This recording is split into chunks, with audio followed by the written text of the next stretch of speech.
Bonjour à tous. Voilà, ce matin, je voulais vous parler d'un sujet assez grave et assez important à la fois.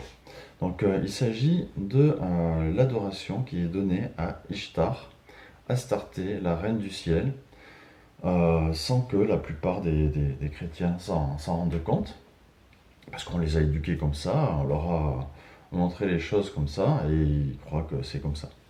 Parce qu'on ne leur enseigne pas à lire la Bible non plus, on leur mâche les mots. Et oui, c'est une tradition, malheureusement. On entend souvent, des fois, quand on se met à lire la Bible, moi j'y ai été confronté, d'autres personnes aussi, de ma famille notamment, ma femme, ses parents y ont été confrontés aussi, hein, parfois. On dit à des gens qu'on connaît très bien, voilà, mais dans la Bible c'est écrit, il y a telle chose. Ben, écoute, ne sais pas mieux que le prêtre, ou tu ne sais pas mieux que le pasteur. Hein, voilà ce qu'on nous répond. Euh, Parce que le prêtre ou le pasteur ont fait des études, mais par contre, euh, les personnes, alors je ne dis pas que c'est la faute des prêtres ou des pasteurs, hein, euh, mais voilà, il y a beaucoup de gens qui préfèrent lire euh, le, ne pas lire la Bible et laisser quelqu'un la lire et la commenter à leur place. Et bon, ces personnes ont été formées comme elles ont été formées, elles aussi, hein, donc c'est pas peut-être spécialement leur faute. Mais toujours est-il que, voilà, où on en est aujourd'hui.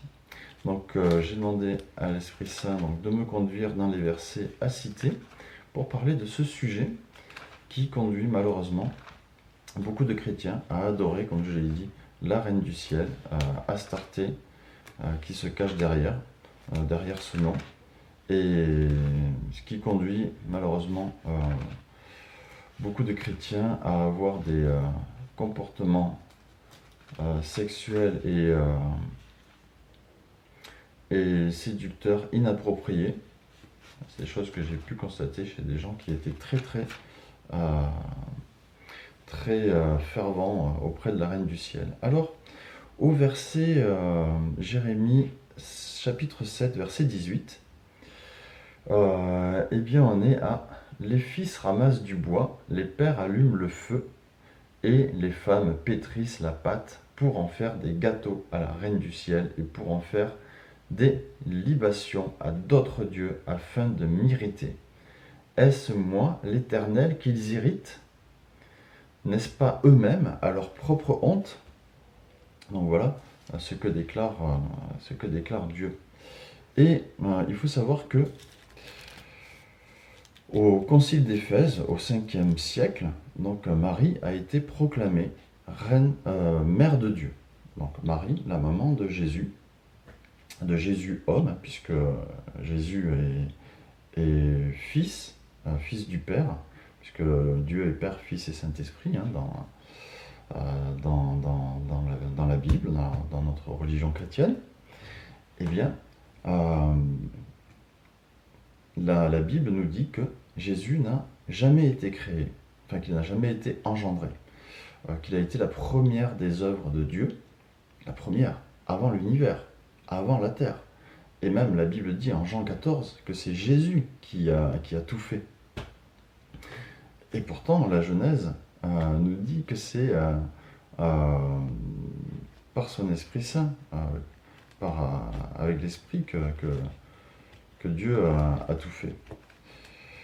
Donc, tout ça nous montre bien que, eh bien, le Père, le Fils et le Saint-Esprit sont une seule et même personne qui se manifeste de trois façons différentes. Et donc, voilà que, au Concile d'Éphèse, on déclare que Marie est mère de Dieu, donc est mère du Père, du Fils et du Saint-Esprit. Mais où va-t-on? Je dis, où va-t-on? Alors, qu'est-ce qui se passe en Jérémie 44? Parce que là, certainement, il y a peut-être des gens qui se sont élevés. Peut-être que même l'Esprit Saint a voulu parler aux chrétiens de l'époque et leur dire, mais qu'est-ce que vous faites? Mais qu'est-ce qu'on voit en Jérémie 44, 17 et versets 19 à 25. Mais nous voulons agir selon toute parole qui est sortie de notre bouche, offrir de l'encens à la Reine du ciel et lui faire des libations comme nous l'avons fait, comme nous l'avons fait, nous et nos pères, nos rois et nos ministres, dans les villes de Juda et dans les rues de Jérusalem. Alors nous avions du pain à satiété, nous étions heureux et nous n'éprouvions pas de malheur. Mais depuis que nous avons cessé d'offrir de l'encens à la Reine du ciel et de lui faire des libations, nous avons manqué de tout, et nous avons été éliminés par l'épée et la famine. D'ailleurs, lorsque nous offrons de l'encens à la Reine du ciel, nous lui faisons des libations.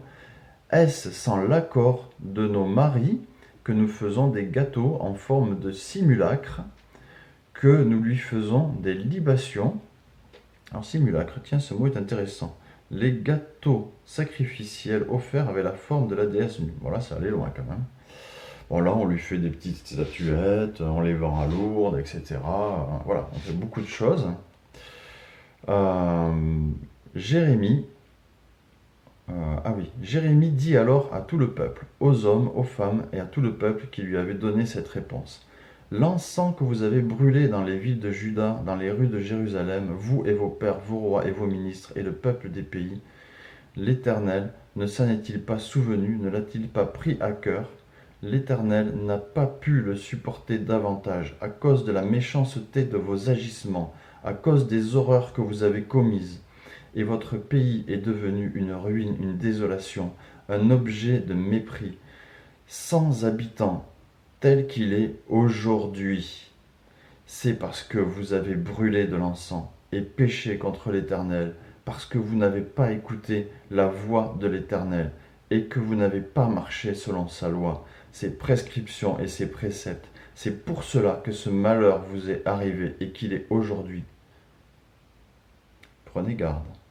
Jérémie dit encore à tout le peuple et à toutes les femmes, écoutez la parole de l'Éternel, vous tous de Juda qui êtes dans le pays d'Égypte. Ainsi parle l'Éternel des armées, le Dieu d'Israël. Vous et vos femmes, vous avez déclaré de vos bouches et exécuté de vos mains ce que vous dites. Nous voulons accomplir les vœux que nous avons faits, offrir de l'encens à la Reine du ciel et lui faire des libations. Vous allez donc maintenir totalement vos vœux, vous allez exécuter vos vœux. Ouh. Il va y avoir là ce que dit la suite aussi. C'est très grave hein, ce que déclare l'Éternel. Par rapport à ça, qu'est-ce qui s'est passé ensuite? Eh bien, après le VIe siècle, donc Marie devient la reine du ciel. Voilà, on la déclare carrément reine du ciel. On l'avait déclarée mère de Dieu au 5e siècle, au 6e, on la déclare mère du ciel. Et en 1964, alors là, on va encore plus haut, hein, on pète tous les scores, hein, je dirais. Là, Vatican II la déclare reine de l'univers, carrément. Mais carrément, reine de l'univers. Mais n'est-ce pas Dieu, n'est-ce pas le Père, le Fils et le Saint-Esprit qui ont tout créé? Qu'est-ce qui se passe? On va remplacer Dieu là. Là, on va carrément remplacer Dieu. Et d'ailleurs, je me promène. Moi, j'aime bien aller, des fois, me reposer dans mes temps de pause. Les églises catholiques sont ouvertes. Voilà, pour moi, c'est possible d'aller là-dedans, même s'il y a tout un tas de statues et tout un tas d'idolâtries. Et je préfère pas voir ce qui est écrit sous les statues parce que c'est vraiment atroce, horrible. Et si vous regardez les démons qui sont accrochés en haut des fois dans certaines, là je ne rentre pas, hein. Je préfère pas. Ce qu'on appelle les gargouilles, soi-disant, des décorations. S'il vous plaît. S'il vous plaît, non, non. Pas ça, quoi. Là, je ne rentre pas dans ces temples atroces. Mais dans des églises catholiques où il n'y a pas ces choses-là. Alors, à la rigueur, je peux rentrer, me reposer un peu. Et là, je voulais aller dans une, mais effectivement, avec le Covid, euh, le pays était désert et les églises fermées. Bien que l'église, c'est nous, hein, c'est pas un bâtiment, mais bon.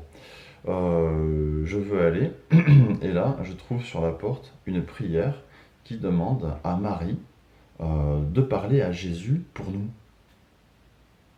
Mais, mais où va-t-on? Euh, un jour, quelqu'un m'a dit, mais oui, mais c'est qu'un homme, il a bien besoin d'un petit coup de main. Bah, 2 fois, on me l'a dit d'ailleurs. On me l'a dit récemment, et on me l'a dit il y a 10 ans de ça. Et puis il y a d'autres personnes qui le pensent, hein, bien sûr. Ben, c'est qu'un homme. Voilà ce que Jésus est devenu dans l'esprit des gens, parce que maintenant on demande aux saints, on demande à Marie, on demande aux anges, mais on ne demande pas à Jésus, ou très peu, parce que c'est qu'un homme, je ne veux pas le déranger. Il a bien trop à faire. Donc on diminue le Dieu. Dieu devient un être humain, à la rigueur un PDG, mais qui a beaucoup à faire et il est bien gentil, mais il ne peut pas tout faire. Mais quel est ton Dieu? J'ai envie de te demander, pourquoi tu crois en lui? Mais va croire en Bouddha, va croire en Krishna, ou je ne sais pas, ou au grand esprit, mais Jésus, c'est Dieu Tout-Puissant, qui peut tout faire, qui a tout créé. Lisez Jean 1 à 14, l'épître de Jean 1 à 14, c'est très clair. Lisez l'Apocalypse, c'est très très clair. Il n'y a pas plus clair que ça. Lisez l'épître aux Hébreux, il n'y a pas plus clair sur qui est Jésus. Maintenant, on va partir dans un autre texte, hein, puisque l'Esprit Saint m'a conduit à vous parler de Jean 2.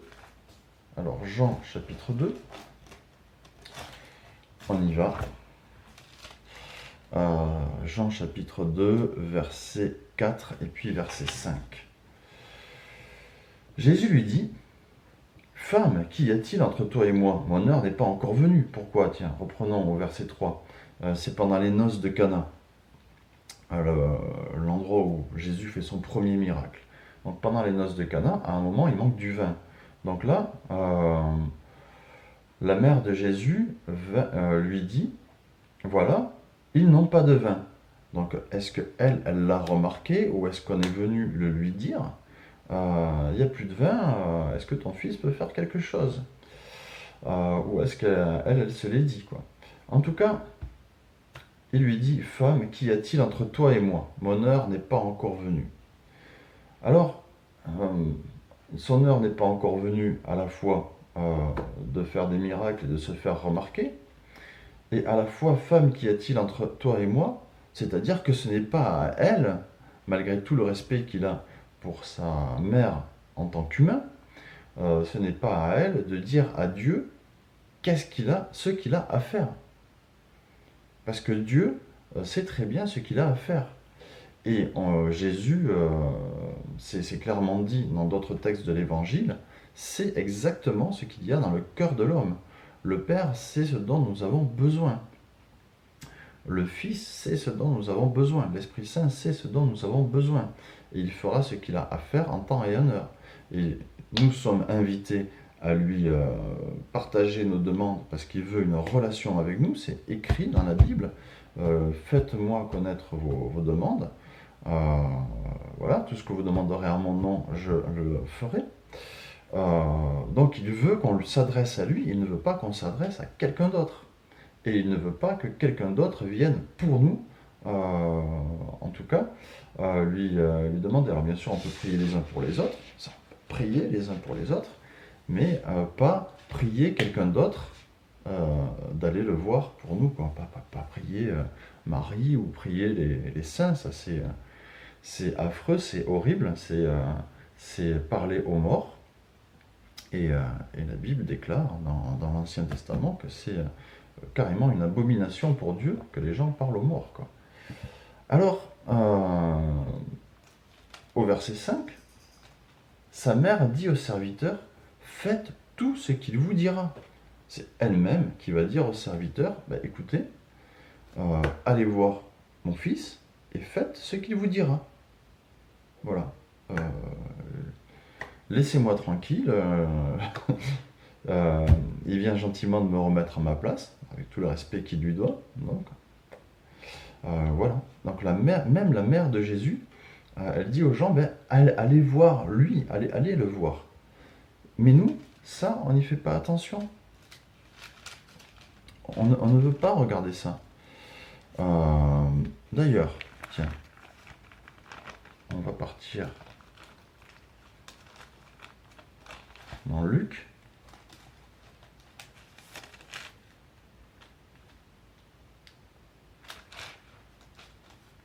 Voilà. Au chapitre 2.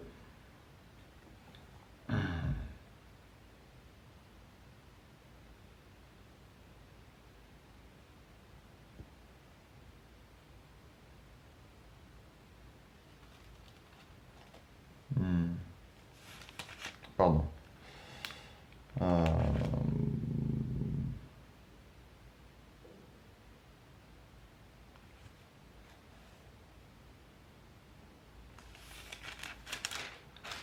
je voulais vous parler du.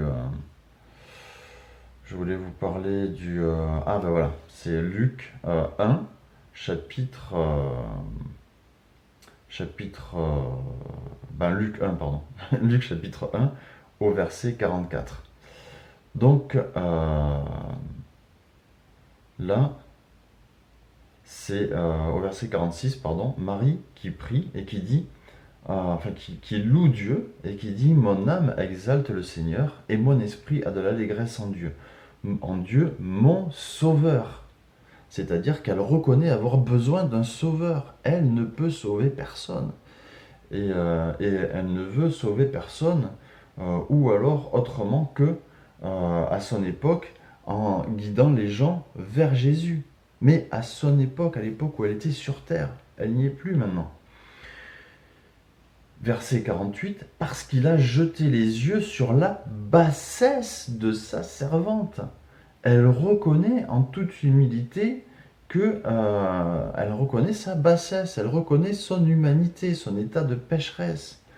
Et ça, Jésus ne l'a jamais fait. Jésus n'a jamais dit oui, je reconnais ma bassesse, je reconnais voilà, que j'ai besoin d'un sauveur, que.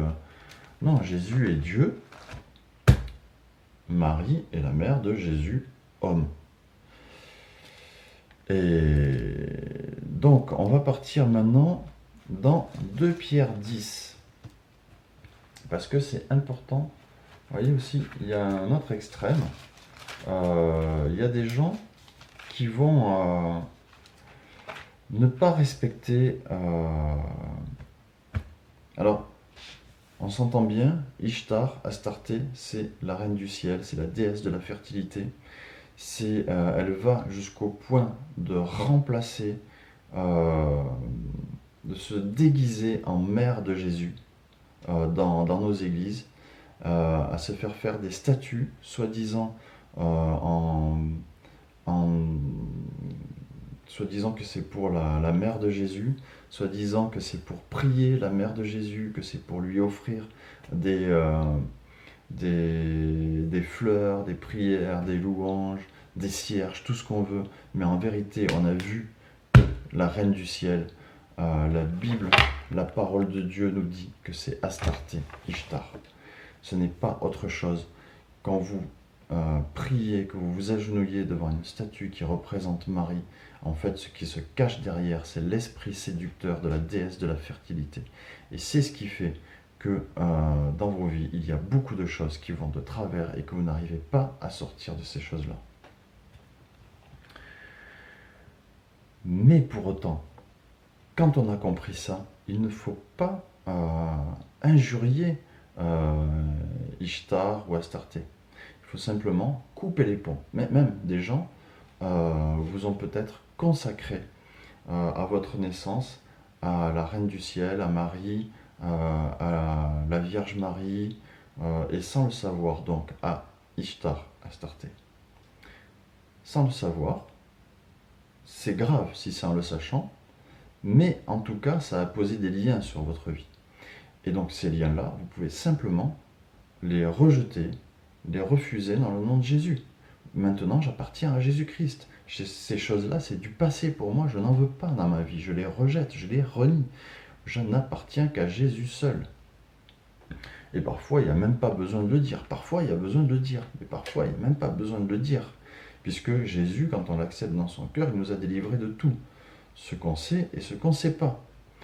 Mais parfois, il y a des situations, je ne peux pas l'expliquer, où c'est ainsi. Et il faut faire une démarche personnelle. Moi, j'ai dû le faire par rapport à des dons de voyance qui m'étaient transmis de génération en génération. J'ai dû me débarrasser de ça. J'ai dû le renier. Et d'autres choses, j'en ai été débarrassé instantanément. Dieu, il agit comme il veut. Hein, ça, on peut pas. On voit bien Paul qui a prié 3 fois pour être délivré d'une épine qu'il avait dans sa chair. Beaucoup de suppositions ont été faites pour savoir ce que c'était. Dieu lui a répondu, ma grâce te suffit. Bon, Dieu est Dieu, il agit comme il veut. Paul a laissé Trophime malade à Milet, c'est écrit dans le texte. On ne peut pas imaginer que Paul n'a pas prié pour cela. Pour Trophime. Bien sûr qu'il a prié pour Trophime, mais Dieu n'a pas souhaité le guérir pour X raisons, on ne sait pas. Ça, c'est Dieu seul est juge de ce qu'il fait. Alors, on va partir dans 2 Pierre 2,10. C'est très important. Très, très, très important. 2 Pierre 2,10. Alors, ceux surtout qui, dans un appétit de souillure, recherchent les plaisirs charnels et méprisent l'autorité du Seigneur, présomptueux, arrogants, ils ne craignent pas d'injurier les gloires, alors que les anges supérieurs en force et en puissance ne portent pas contre elles de jugement injurieux devant le Seigneur. Mais eux, semblables à des animaux dépourvus de raison et destinés par nature à être capturés et détruits, ils injurient ceux qu'ils ignorent. Ils périront par leur propre corruption. Voilà. Et là, on parle d'un livre apocryphe. Ensuite, c'est ailleurs peut-être qu'on en parle.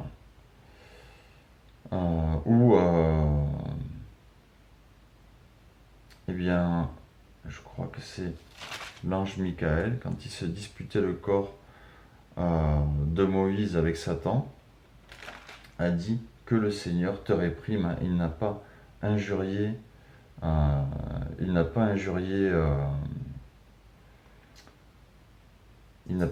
Satan. Je pensais que c'était à cet endroit-là. Alors, mais en tous les cas, voilà. Il y a des gloires, il y a des autorités, des principautés. Astarté, Ishtar en fait partie. Là encore,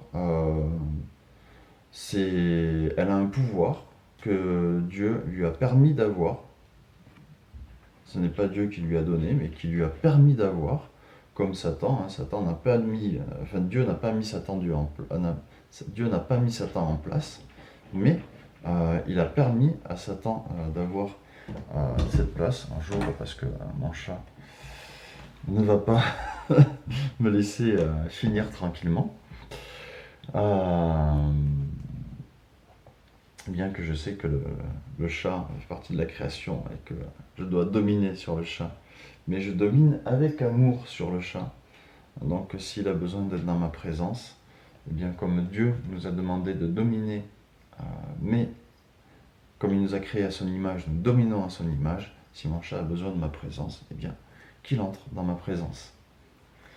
Et comme si nous avons besoin de la présence de Dieu, eh bien, entrons dans la présence de Dieu. Et ça, nous en avons besoin tous les jours. Alors,